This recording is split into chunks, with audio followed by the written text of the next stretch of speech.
So welcome everyone. I'm Deacon Vicki Hanrahan, Assistant to the Bishop for Synodical Life. Many of you know me already, of course. Thank you for joining us today for an Equipping the Saints webinar. That is our weekly connection with Bishop Ragness and with each other to share our ponderings and our questions and our creative ideas for being church together. We have had steady attendance at these, so we'll continue to offer this time to gather together. And we're happy that they're helping you. We hope they continue to help you. We certainly are enjoying walking together with you in this way. So we'll open with prayer, and then Bishop Ragness will give his remarks, and then we'll open it up for questions. Throughout the hour, feel free to write your questions in the chat area, and Bishop Ragness will address those during our conversation. At that time, if it's your question, we'll unmute you in case you have follow-up questions. And feel free to put links to resources in the chat area if you think of them as they come up, because we'll save that chat area and then I will share those ideas in Connected Community. We're going to do some creative breakout discussions in our session today too, so bear with us. It's the first time that we're trying this, but we hope that it facilitates conversation. Also on a note, we're recording this webinar for those of you who are unable to attend today's webinar, and sometimes maybe you want to go back and listen to it again to reference some things you might have missed during the conversation. Okay, so that's how things will work, and let us open with a word of prayer. Loving God, we gather today to turn toward you, to be faithful in our vocations as your disciples, as lay leaders, and in our calls to be ministers of word and sacrament and ministers of word and service. In this time of ministry, we feel a bit derailed by the uncertainty of how to lead and how to follow. Help us to stay on track, Lord, and focus on what is most important. As we daily face the challenges of social distancing, help us to creatively imagine how to lead our congregations and how to love our communities well. Be with all those whose lives are impacted either through sickness or through service, especially those most vulnerable, our elderly, our incarcerated, our frontline healthcare workers and their families, and those who keep our communities running. Lord, as you modeled self-care for us through prayer and Sabbath taking, help us to remember that we too must take time for ourselves so that we can stay strong and nimble to take care of those we love. Help us to believe that we can trust you to run the world while we rest, and in so doing, we honor you. We ask all of this in your holy name. Amen. Bishop Ragness, I'll hand it over to you. Thanks, Vicki. And thanks once again for all of you for being part of this conversation. I've enjoyed them from the very beginning. Now we've been doing this for a good month and a half, and now we're into summer. The temperatures are getting up there, the plants are growing. Usually summer brings a time of planning vacations and planning slowing down of things and a time of relief, and I'm not sure that's the same this year. So I think that's part of, I like the fact that Vicki prayed for us to have a sense of Sabbath and taking care of ourselves in the midst of this. It's getting tiring. Not being able to be together is getting tiring. We started that I was thinking back to the first couple weeks we did this, and a good bit of our conversation then had to do with interpreting and communicating some of the guidance documents that were coming out from the ELCA and from the Wisconsin Council of Churches and from the government and health department guidance about gathering or not gathering, refraining, so on, and what the steps might be. So we spent a lot of time just sort of getting our heads around what all that meant and how to do that. Now we've moved from that initial period of shutting down to a period of beginning to cautiously ask questions about opening up again. And that's where in the last several weeks, we've had some valuable conversation just in terms of sharing among ourselves what are you experiencing and how are you going about making decisions? Occasionally we get still get phone calls or emails asking for some guidance, but an awful lot of that is just mutual and is now happening congregation by congregation, and different things are happening in different places. And my bias is always, we make those decisions better when we are widening our frame of reference for those discussions and talking to other people who are in similar situations, facing similar dynamics. So that, in my mind, continues to be a big part of the value of these gatherings.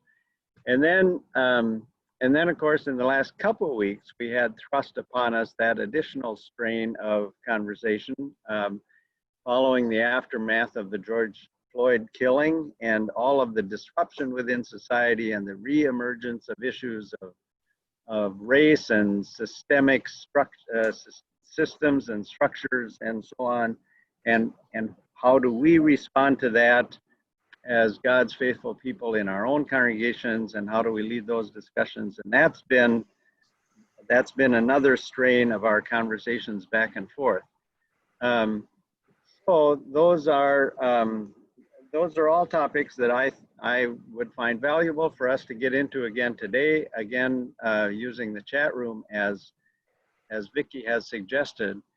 But I, just before we started this meeting, I suggested to Vicki that we try one other thing that I have been a part of in several gatherings that I'm regularly a part of. ELCA bishops meet for an hour on Zoom weekly on Thursday afternoons, and quickly moved to saying an initial portion of that meeting would be random breakout groups where we just, in groups of 3 or 4 or 5, talk together about what's going on where we are.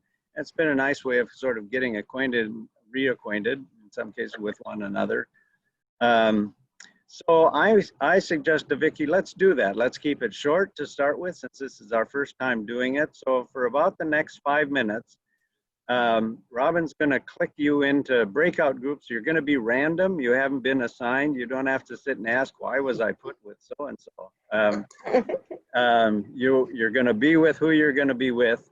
So I'd suggest just quickly introduce yourself. Don't assume that everybody knows who everybody is, because you probably don't. We don't have enough people to make a task force to recommend to the church council. Mm-hmm. But I've asked them, and in May, none of them were interested in coming back.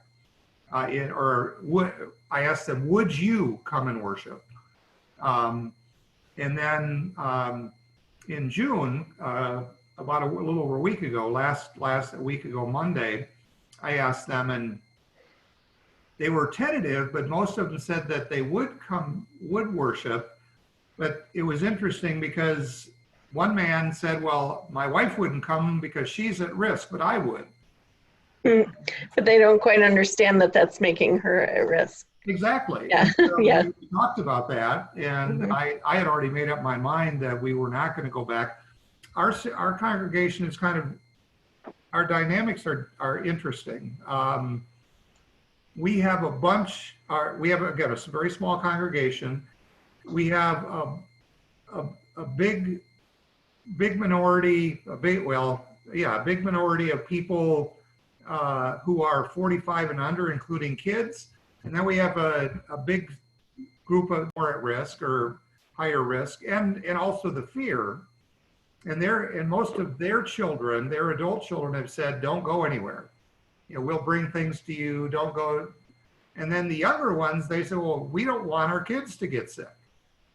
So, that's my, I don't have, as of now, I don't have the dilemma that others. And then when I read about the churches in West Virginia, just the last couple of days, where many churches in West Virginia are, they're the COVID-19 corona positive is spiking because of the church worship, and they've found that it's coming from the churches. That just gives me more information to pass on to my members that, or our church, our congregation's members, that this is not a, done deal just because we don't have a mandate from the government to stay away anymore. So, Mhm. Hey, cousin Dave, pardon cousin me? Dave, Let's We see. had, cousin Dave. Now, are you sporting that new look because you couldn't get to a barber, or is it because you're letting your freak flag fly a little bit there, dude? Well, I couldn't get a haircut for so long. And about 6 months ago, I told my wife, I said, when I'm retired, I'm going to grow my hair as long as I did when I had it when I was 18 and when I got married in my early 20s.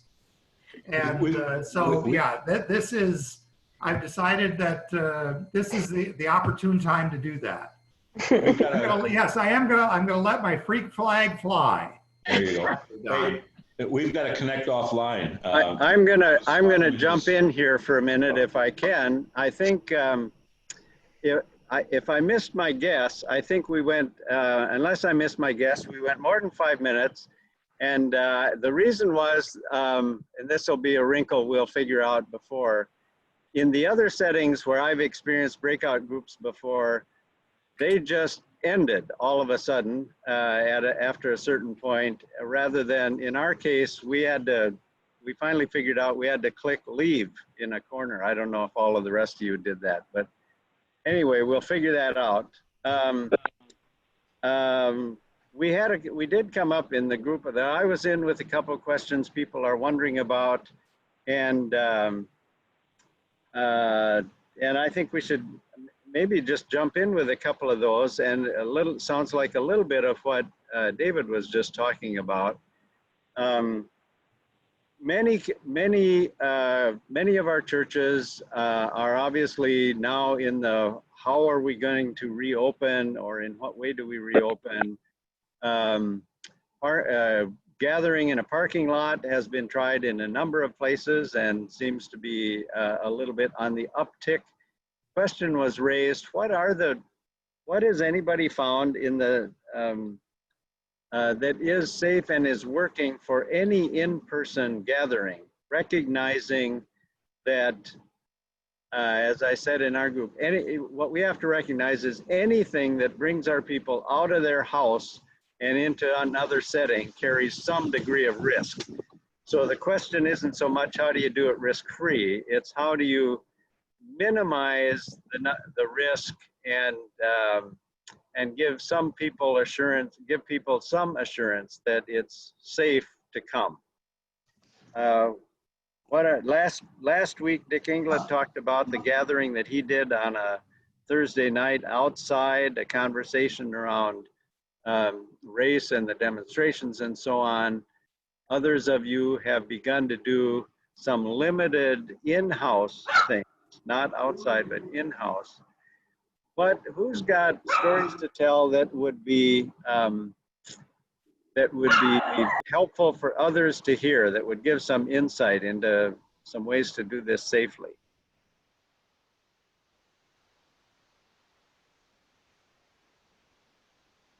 Anybody want to offer what you're doing? Judy was talking in our group about what their task force had been thinking about. I'm wondering if she wants to share that at all, or. Sure. It wasn't Judy, it was Chris. No, it was me. It was in my group that I was in.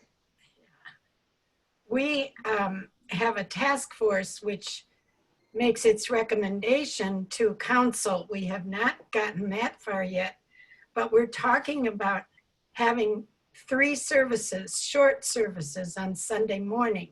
The first one being the you must wear a mask. The other 2 would be you may if you want to, because our younger people, say in their 20s, 30s, really don't want to wear masks. I guess they're still in that stage where they think they're immortal. But we would have hand washing as you go in. We would have people sign in, because then if someone gets it, we can do the tracing afterwards. Communion would be at stations and people with the wafer in a plastic bag, one by one by one. Let's see. We did the questionnaire and found that many people want to wear masks and many don't. That's why and the reason for 3 services is then we hope there'll each be fewer people at each one. We don't know if this will go with council. We haven't presented it yet. We will have a soloist maybe and an organist, but we will not be doing hymns, not be singing. So I think that's about it at this point. We're all pretty happy with it, and our task force has young people all the way up to me. I'm the oldest.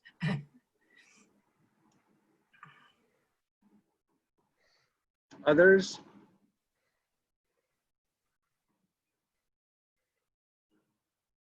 Hi, this is Robin. Can you hear me? Yep. We started, I'm at Peace Lutheran in Belmont, and we've had 3 in-person services so far. And the key really has been really clear instructions to this, to the congregation ahead of time, and very clearly trained ushers. And you know, I can certainly, I think I've sent those to our conference, and I think to you, Bishop Peter. It's been almost scripted, the way people walk in, the way people are seated. We do not have singing. We have a soloist that does the hymn of the day. The service is fairly short. And I have insisted that people wear masks, and nobody's been happy about it. One of my members said, "Pastor, you don't understand, we're farmers, we're not used to wearing masks." And I said, my husband works 8 to 10 hours a day in the hospital, and he has to wear a mask the whole time, and he hates it. Nobody wants to wear masks. But I've been delighted and surprised that even some of the most stringent mask haters have actually come and worn a mask. But I'm happy to make those documents available to all of you. And we also did communion for the first time this Sunday. And basically we had the Eucharistic prayer and the words of institution and the Lord's Prayer, and then the blessing and dismissal, and then the invitation to communion. And then I put my mask on and washed my hands, and one of the ushers came up, and we had trays on the altar that were very well spaced with their little cups for wine and juice. And he carried those out, and I carried out a little gold jar or silver jar of the wafer bread. And we went right out the door and served communion to people on their way outside. And it worked well. It's just everything is extremely clear and directed. People come in the church through one door. They're asked to sit starting in the front of the church, every other pew going back. And then they are ushered from the back out the same door. So it sounds more daunting than it actually is. It took us sitting in the sanctuary and trying to figure this out step by step. But we found that people have appreciated being welcomed and directed when they get there. We also have extra masks available, both cloth masks, individually wrapped, and disposable masks. And so far, so good. We're a small congregation. We haven't had more than 20 people. And we also continue to do Zoom worship and Facebook Live and physically mail sermons out to people that are not on the internet. So far, so good. It makes me nervous, but we're being very careful. Yeah. No, the guidelines that you have written up, Robin, thank you for sending them. I'd encourage any of the rest of you that are on, I know several of you here are people that are on task forces that are studying all this. Take a look at Robin's work, and it's others are coming up with also very fine guidelines, and if stuff is good, it's worth sharing with others. So thanks for sharing that. Maybe Vicki, we can probably post Robin's, couldn't we, on Connected Community, the resource stuff. Yeah, absolutely, Robin. If you want to share that with me, I'd be happy to put it on Connected Community. I'm wondering if any of you, I don't see Gus Barnes on the call this week. Gus called over the weekend. Gus is one congregation, he's serving Cuba City, also involved at First English in Platteville. But the little Cuba City congregation that had begun worship in very small numbers, but one of their members has turned up with COVID now, was just diagnosed. So they have suspended for at least the next week, perhaps two, to sort of quarantine and see if others develop it. Has anybody else experienced, I know Our Saviors in Sun Prairie got publicity way back at the beginning because some things, three people showed up there, turned up as positive. But I'm wondering if the rest of you have experienced any positive diagnosis among people that participate in your parish, and how has your parish responded to it? Any others experiencing that? Really? We didn't have anyone in the, I don't know if you can hear me or not, Steve Hansen Yeah. from First English in Whitewater. As far as I know, we haven't had anyone with COVID-19 in the congregation, but there's a Methodist church just down the street that their pastor and her husband and son and father and their organist and his wife and daughter and her husband and their children all got COVID-19 after filming. You know, they were having 4 people in the sanctuary to do their online video worship filming, and so all of those people, those leadership people, got COVID-19. The pastor, the Methodist pastor, is doing better now. This was about a month ago now, or maybe 3 to 4 weeks ago now. But her husband was very, very sick and was hospitalized for a time. And I don't know about the organist and his family. His daughter, who has it, is pregnant. Oh, no. So, you know, since they're pretty sure that they got it from each other during the filming of the, you know, they were being very, quote, very careful, and only had 4 people in the sanctuary in a given week to do the filming of their online worship. But, you know, that I think has given them some pause. And so they're continuing with online only for the time being. And many people in town know people who go to the Methodist Church. So I think it's slowed down the pressure for rushing to open by maybe 3 weeks. But now it's building again. But it does give you pause when you think about it. Yeah, thanks for sharing that story. It's a great example of the sobering effect that one outbreak can have, and making us all recognize the vulnerability that that we're all in. And it's easy to forget if we don't have people around us experiencing the being diagnosed positive.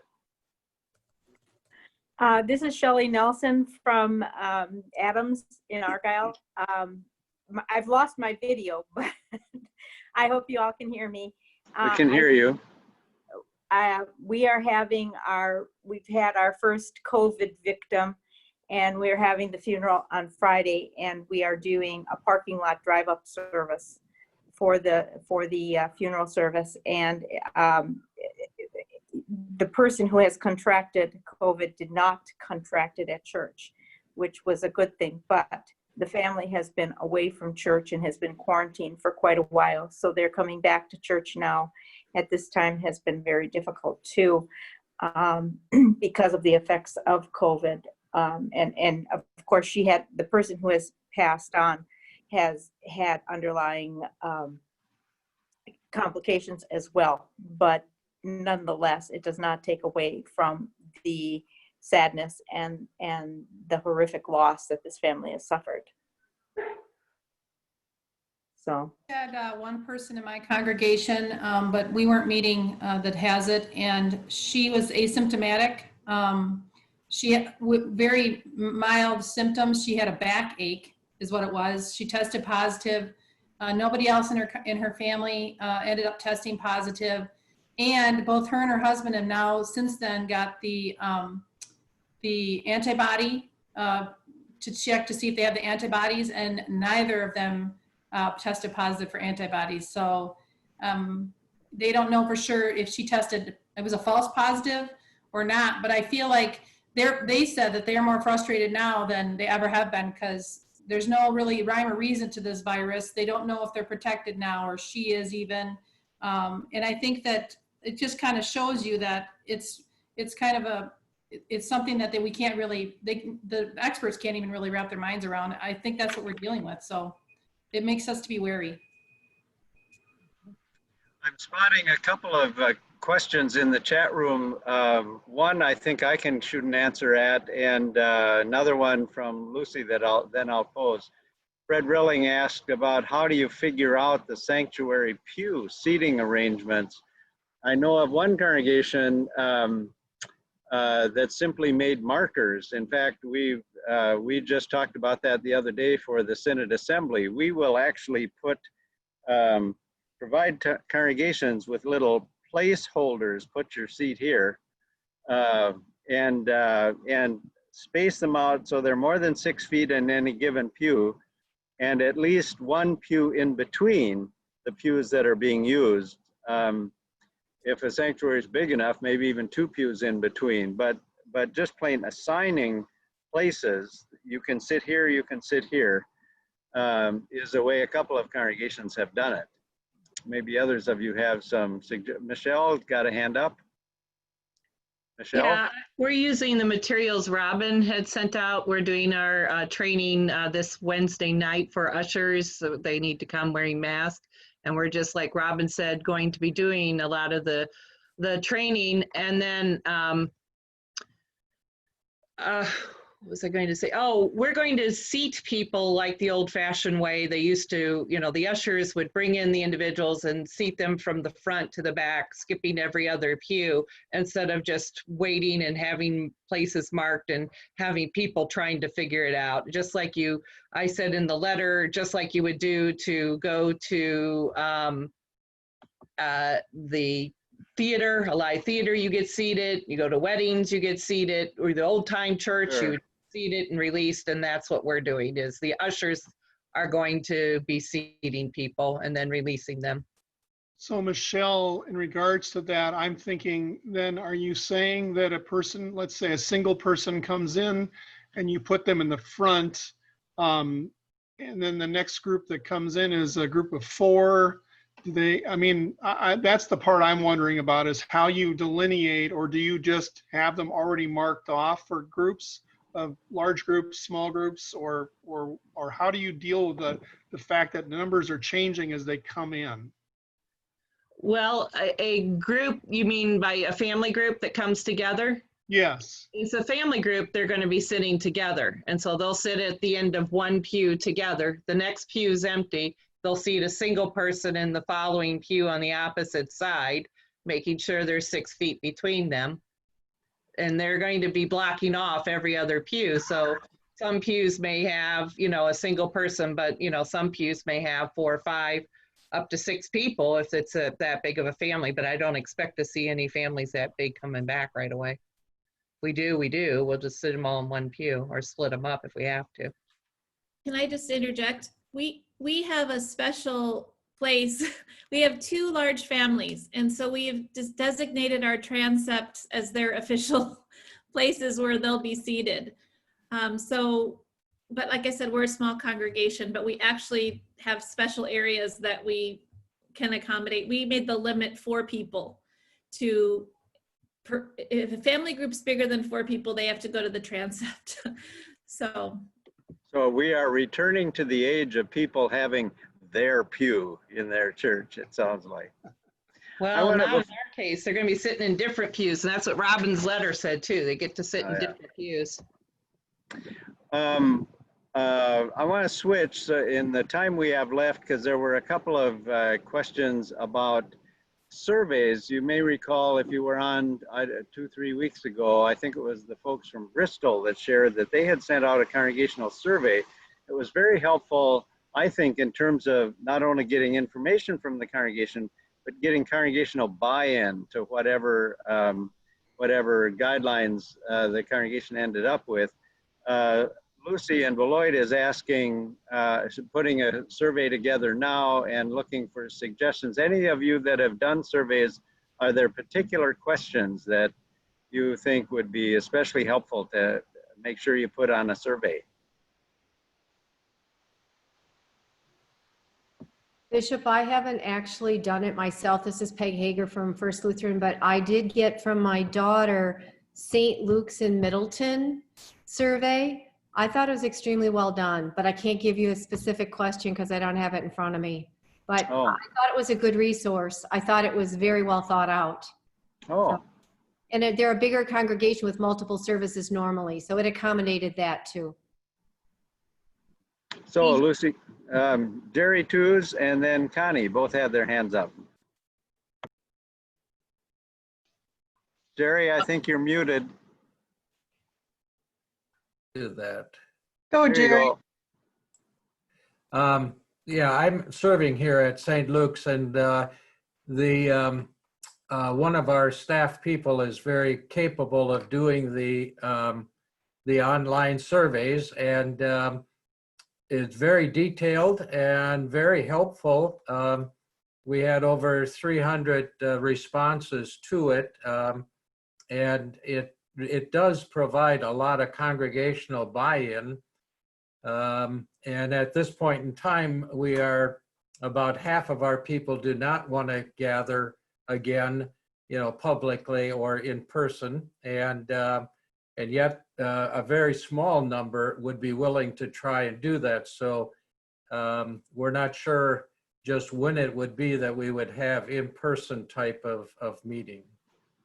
But the survey does provide for, it's extremely extensive, and it does provide for individuals to participate in the process, and they were very happy to do that. Good. Connie, you had something too.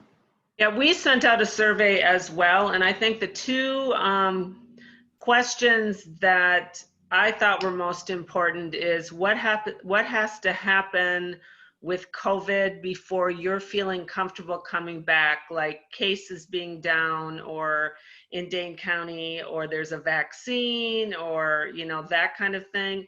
And then the other one is we asked people when they want to come back, June to August, blah, blah, blah. And that gave us a good idea of how quickly we have to think about things. And really the majority of people are willing to wait. There's some interest in outdoor worship. And so I'm willing to maybe do something in that area before I'm willing to do in person, but we'll see.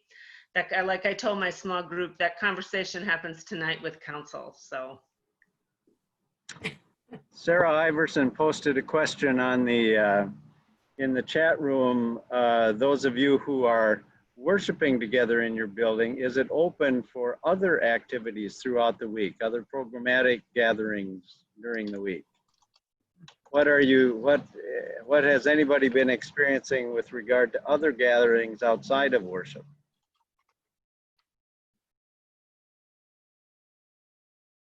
Robin?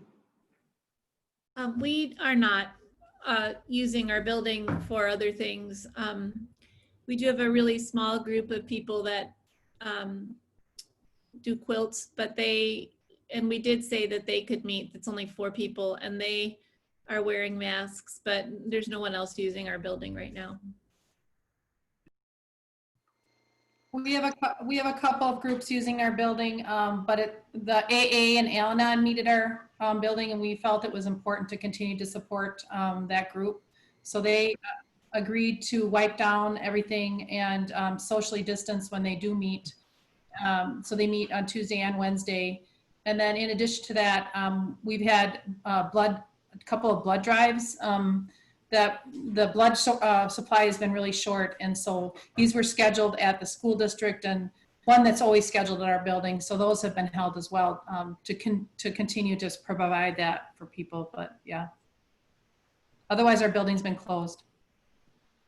Very helpful. We've had a blood drive too, and they did it very well. I was one of the donors, and they take your temperature when you walk in the door.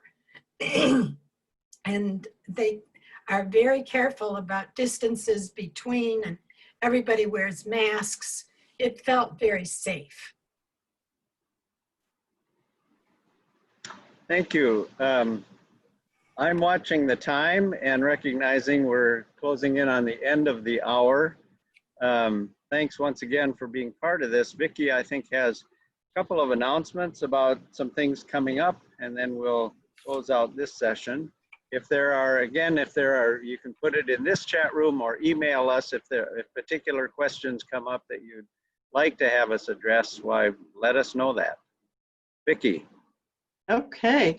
Thank you. Thank you, everyone, for your participation today. I did want to lift up a couple of things since I have you as my little captive audience here. We want to remind you to let the Synod office do our good work. And if you haven't yet, please send to Robin Zimmerman on our staff your council president, your council vice president, and your treasurer's email address to Robin Zimmerman, and her email is robynz@scsw-elca.org. Maybe Robin, you can type your email in the chat room. If you could please send that to her today. We have communications regarding Synod Assembly we want to get out to them. And from time to time, especially in this period where we know that they're not necessarily coming into your churches, it's hard for us to mail them things, so we'd like to be able to email, and it's good care of creation as well. So if you could pay attention to that today, if you haven't yet, we'd appreciate it. The last thing I wanted to share with you, to encourage you to take care of yourselves. We have talked with some of the rostered women who expressed an interest in this, but it's not limited to women. It's certainly for everyone, to all of our rostered, to join us tomorrow, the bishop and I, for a webinar with Jennifer Prince from Portico. She's going to be leading a 45-minute webinar called What to Pack When You're Not Going Anywhere. And so dealing with this much change, we know, can be exhausting emotionally, mentally, physically, spiritually. So Jennifer's going to share some creative ideas on how to take care of yourself, how to take care of your people in this unusual time. And she's also going to share some things that and I know a lot of us don't know, that they have some special things available for wellness during this time of COVID. So she wants to make sure you're aware of those resources available to you. So please join us tomorrow at 2 o'clock. It's a webinar. And I think what we'll do is, I asked you to register for this, but let me just put that link in What Matters tonight. And just click on the link from What Matters and you can join us. So those were our little announcements today. And again, we want to thank you for being with us. And Bishop Rockness, any final comments? No, other than to echo thanks and echo the invitation to send us any questions or anything you may have. And Vicki mentioned the assembly. You've received the registration information now. In the coming weeks, more information about the assembly will be coming. Robin is beginning to put together the assembly book. agenda and reports and all that good stuff that will be out before the end of the month. So we may have a few more things to say about that as we gather in these coming weeks. Thank you all. Great. Thank you for attending this Equipping the Saints webinar. It's always better with you here. Have a great day. Bye-bye.